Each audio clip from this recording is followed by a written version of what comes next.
right, good morning, everyone. Welcome. My name is Bidisha Banerjee. Most of you we know most of you, and most of you know us. We're the three sort of investigators of thematic ethics. So we'd like to extend a very warm welcome to you to this fourth conference in this beautiful room in Paris. So this morning we thought it would be good to begin with sort of, for those of you who are not that familiar with the program, though I think most of you are, or with the project, to just tell you a little bit about the Thematic Ethics Project and the network. And then Judith will talk a little bit about our publications, and then Thomas will tell you more about this particular conference. We began rather ambitiously in the middle of COVID in 2021, and our first workshop, so we've had 4 workshops so far, and then this is our 4th conference, so 4 and 4. Our first workshop was online because it was really in April 2021, so very much kind of at the start of COVID, and we went on to have 2 more workshops that same year. I believe both in Montpellier, right? Yeah. Those were kind of exploratory, not so much thematic, but just sort of looking at death and migration more generally. And then we had our first conference in I think it was April 2022 in Oxford, which was also sort of a more general conference. And then we followed that up. And then after that, we kind of began to focus more on particular themes. So the second conference was that year in India, in Kolkata. And that was on, we had our 4th workshop the following year, which was on accountability, but that was the only workshop that was more kind of specifically thematic, in Montpellier as well. And then the Kolkata conference was called Response, Repair, and Transformation, and that was in December of 22. And then we had a conference in Hong Kong earlier this year, last year? This year, in January. Yeah, it all merges. It's all a blur. Which was quite specific. It was on the immaterial, material, immaterial, and the sensory in death and migration. Some of you were there for that conference, and so this is our 4th one on the sort of forensic perspective. Really exciting theme. So that's kind of a very brief overview. Thomas, do you want to put up everything is on our website, so I would encourage you to take a look. We often record our talks, which is something we're doing this time as well with the conference.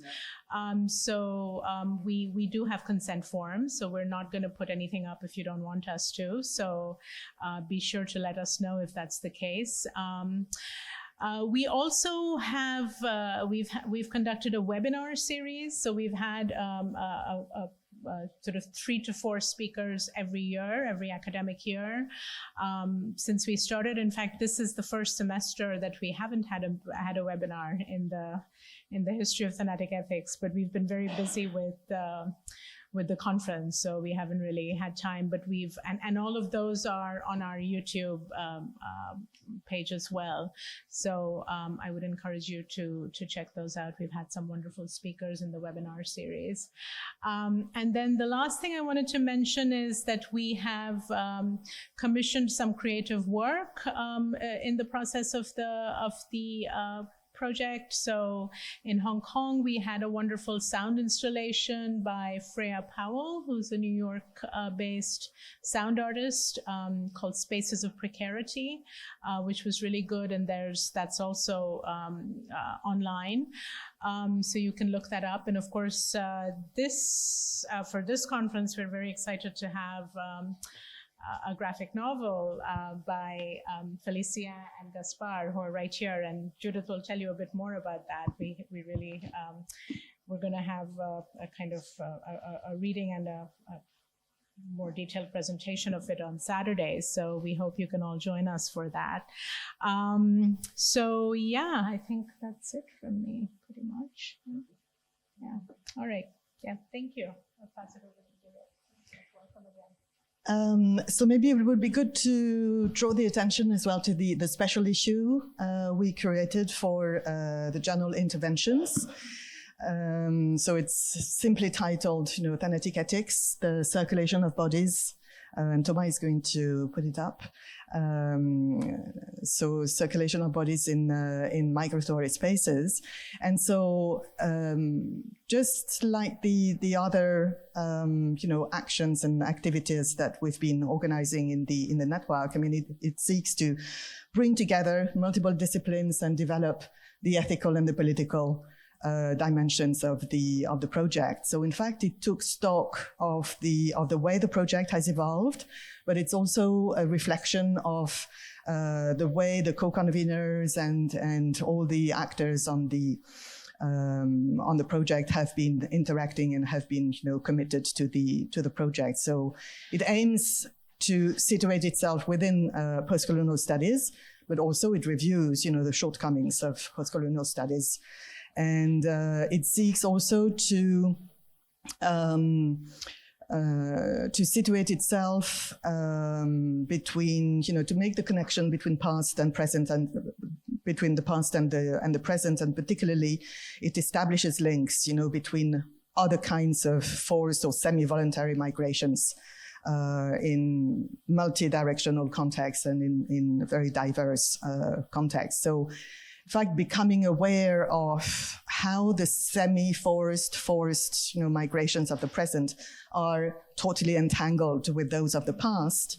Of course, this is affecting us in many interconnected ways, and the special issue of Interventions, as the Thanatic Ethics, project, endeavors to link the past and the present and highlight those interconnected ways. So in this context, the special issue was also an invitation, to probe the elements that separate and bring together, that connect and disconnect and reconnect, the dying and the living, the human and the non-human as well. And it's probably significant that it was, the proposal was made to a journal that is called Interventions. So that was, if we go back to the etymology of the term, something had to come between, intervene and intervention. So between what has often been perceived as separate and impenetrable. And, so some of the questions that are raised, in fact, in the special issue, how is the community of the living intrinsically connected to what happens to the dying and to the dead? How does the treatment of the unidentified dead change us? How can the study of death in migration help us recalibrate the modalities of living together in the same country or across the oceans in diasporic, communities, and ultimately, obviously, on the same planet? And so in raising these questions, we propose to think of collectivity not in compartmentalized ways that divide us, but so that we can reimagine new ways of being together. So this was very much at the heart of the special issue. And quite a few among you and among the speakers at this conference have published, articles as part of that special issue. So it's all online, and it's easily accessible. You can see some of the names as well. So people and scholars and activists who have been part of the network and committed to the work and much beyond the network, obviously. So we are really grateful, in fact, you as speakers and also to the people who contributed those articles in interventions. And we have been busy as well with preparing, I mean, the proposal has been accepted, but we are also preparing another special issue for the journal Cultural Studies. So this is, hopefully going to be published as well in next year, probably. And so, last but not least, and of course, Bidisha has already, mentioned it once, but it's worth mentioning a second time, and you'll probably hear a lot about it. So, again, we're just so happy and so proud also to have, contributed to this book. So, of course, you'll want to, have a look at it and examine all the particularities and the unique aspects of the collaboration between Félicien and Gaspard, with a little bit of input also from us, and so it's quite a unique object, and please do come along on Saturday morning, because there will be a very specific very special panel also that will happen between Sébastien. So you've been called Lucien. You've been called Sébastien, and of course it is Félicien. So between Félicien and Gaspard. So on Saturday, it will include also some readings, and my colleague Marianne Drujon and I are going also to be on that panel, and Marianne is going to come on that purpose, in fact, for that purpose. And we have some books as well, and you will be pleased to know that there is a conference discount. So for €10, I mean, it's, not much. And it's good support, for the publishing press and for the authors as well. So if you're interested, of course, you rush to Gaspard and Félicien after the panel, of course, and after the opening of the session. So Thomas, floor is yours. Yeah, thank you. Thank you. All right, so I'm very pleased to introduce you to this conference now. And so, as mentioned by Bidisha, it's a fourth of its kind. So far, we had 4 conferences with workshops, with webinars. So I can tell you a lot has been said about thanatic ethics in all its different aspects. So we focused on death during migration, in particular death at the border. We focused on death after migration, issues like such as body repatriation.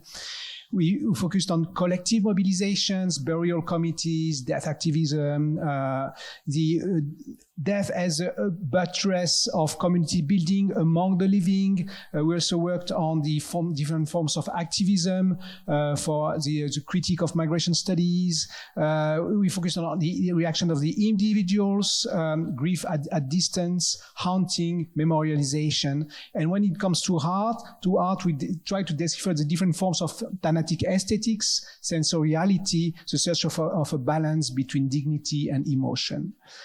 So when you've deal with all these aspects, it's been quite difficult to find another issue. But as you know, as always, the question, what have we left aside? As always, we get new questions arising along the way. And there was this word which was repeatedly coming up. It's a word which appeared in the toolbox of the social scientists not so long ago, and of post-colonial scholars as well. The word forensics. It's a term which was imported from the field of medical studies by historians, by architects, by artists, by social scientists, and so on and so forth. Forensic studies have thrived in many different research areas, but they all have a similar intent. It is about the will to find in the materiality of things, of bodies, of objects, the circumstances of violent death that occurred in the past. In this regard, forensics is not a research object, it's a method, it's a protocol, it's a stance.